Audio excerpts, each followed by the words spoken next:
A pretty good start for your team last night, Coach. You get that early power play goal, and Jake Lucchini pots another one. But where did things turn in your estimation? Well, I certainly felt that the momentum switched in their favor at the end of the second period. We had some opportunities on that second power play, and even when their guy came out of the box, we sustained some OZP time there.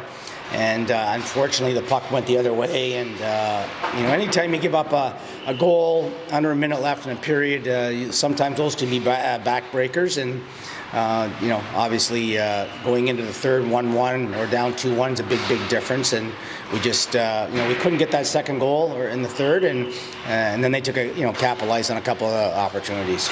Matt Sogard leaves the game at the end of the first period. First, what's the update on him, and then how much did that maybe play into things in terms of the momentum of the game? Well, I think anytime your number one goalie goes down, it's not ideal. I thought he was certainly dialed in last night. He looked really good, in that 13 or 14 minutes that he played, but it was, just unfortunate that, the slash hit him in a specific area of the knee, and I think it's not going to be anything too serious. We'll have to get our doctors to evaluate that today, but there's no structural damage to the knee, so that's a positive sign. Now we'll just have to see, the length of time he's going to be out, so we should know more about that today. You mentioned the slash, and just in general, there were not a lot of penalties last night. It's quite the departure from the way games have been called throughout the early part of the season. Do you prefer that kind of free-flowing game? Yeah, absolutely. I thought both officials, on the veteran side, both guys we're very familiar with from last year, and Matt Minetti's been around for a number of years. I thought they did a really good job of managing the game, and it was well officiated last night, and for it to come out 2-on-1, that means there was a lot of 5-on-5 play, and I thought from a structure perspective we did a lot of good things. I thought a neutral zone forecheck was really good last night, and our transition game was good. Certainly didn't like our forecheck, and I thought that the forecheck, our inability to forecheck with good structure didn't allow us to have enough OZP time. Was concentrating, didn't get us enough chances there to maybe get that second or third goal. Angus Crookshank had 2 assists last night. You had him out there when you were looking for a goal with the extra attacker. What have you seen from him so far? Well, I think that Crooker's one of those players that his work ethic is never in question, and he just wants to get better every day. And we knew that coming into this year, after missing a year, there was going to be a little bit of an adjustment. And but for him, I think his game's getting better and better. Sometimes, as a guy that thrives on points, sometimes you got to have a little step back and focus on D-zone coverage and your play without the puck. And I think that's a work in progress. But you know what? I do like the potential of that line, and we'll see if playing some games together here as we move forward, that line can become a mainstay in terms of generating some offense for us. Ridley Gregg scored his first of the season. Is that kind of a relief for a player like him who scored so much in junior? Yeah, I certainly think so. When they scored that fourth goal. Without us able to get the goalie out, we had 4 forwards on the ice because we were trying to get the goalie out. Then you're starting to think, well, the game's probably over. But we wanted to work on our 6-on-5, and I thought we did a good job after that once we got the goalie out. And it was nice to see Ridley get his first of the year. And I do think he's going to be a big part of our offense this year. And hopefully that first one will get his confidence up as well. Is that kind of a credit to him that he's out in all situations so early in his career?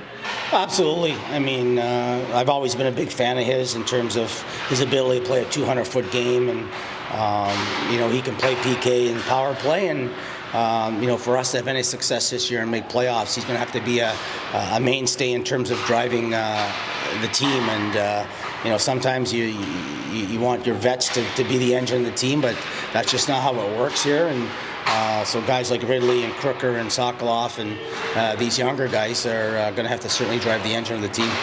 Speaking of those younger guys, Phil Daoust comes back from a 7-game injury layoff. How did you feel he worked himself back in last night? You know, I think he struggled at times, and it's never easy when you miss an amount of time, you know, as he did. And as we've talked about before, Syracuse is a tough building to probably come back from injury when you've missed 3 weeks because of the nature of how the game is played in that building. But, you know, guys like Phil Daoust and the PTO guys like Betts and Luco and these type of players, you know, you want to raise eyebrows at this time of year, you know, because of the adversity we've faced with the number of injuries.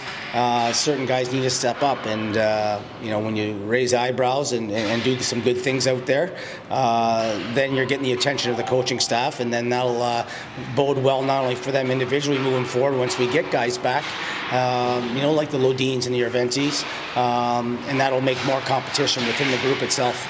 Looking at tonight's game, a 4-3 overtime loss to Rochester about a month ago, and at that point we talked about how these two teams are fairly similar in kind of their makeup.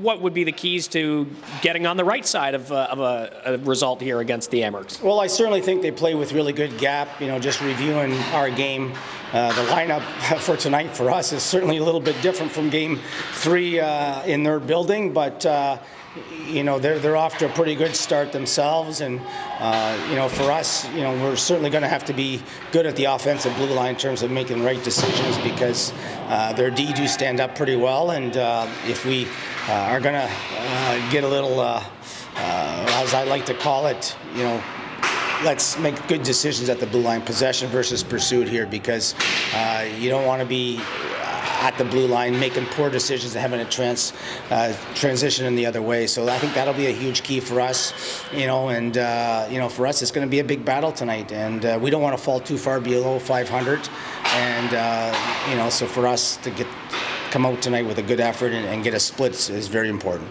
And Bebo in again with Flodell backing up? Yeah, Flodell should be in here this afternoon sometime, and he'll be backing up. And you know, Bebo had his moments last night, so he'll have to, you know, be good again tonight.